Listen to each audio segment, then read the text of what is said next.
નમસ્કાર.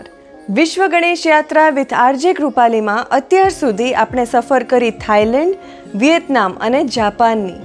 આજે હું તમને લઈ જાઉં છું કંબોડિયા. હા, કંબોડિયામાં ગણપતિને પ્રાકીન્સ નામથી સંબોધે છે. 9મી થી 13મી સદીમાં ખમેર સામ્રાજ્યમાં તેઓ ખૂબ પૂજાતા.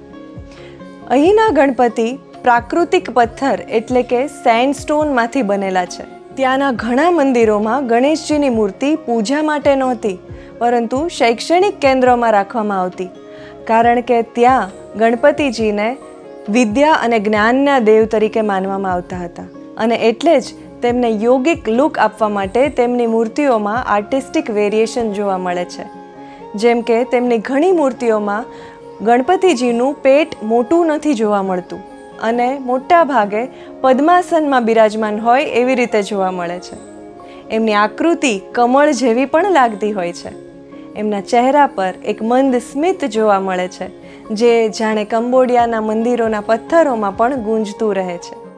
આ હતું ગણપતિજીનું સ્વરૂપ કંબોડિયામાં. આગળ હવે કયા દેશમાં જઈશું એ જાણવા જોડાઈ રહો મારી સાથે અને બોલો ગણપતિ બાપ્પા મોરયા.